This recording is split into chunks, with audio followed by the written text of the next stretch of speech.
Rusca necə deyəcəksən? Mən istəyirəm ki, bunu sən edəsən. Я хочу это сделать.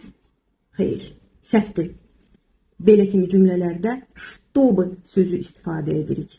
Əgər sən özün hansısa hərəkəti eləmək istəyirsənsə, я хочу və feili qeyri-müəyyən formada işlədirik. Я хочу это сделать, я хочу написать, я хочу поехать, я хочу купить.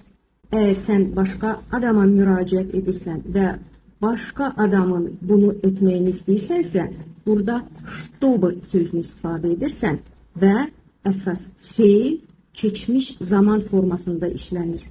Məsələn, я хочу купить этот браслет. Я хочу, чтобы ты купил этот браслет. Я хочу попробовать этот салат. Я хочу, чтобы ты попробовал этот салат. İndi isə öz cümlələrinizi yazın yorumlarda və lazım olsa mən sizi düzəldərəm.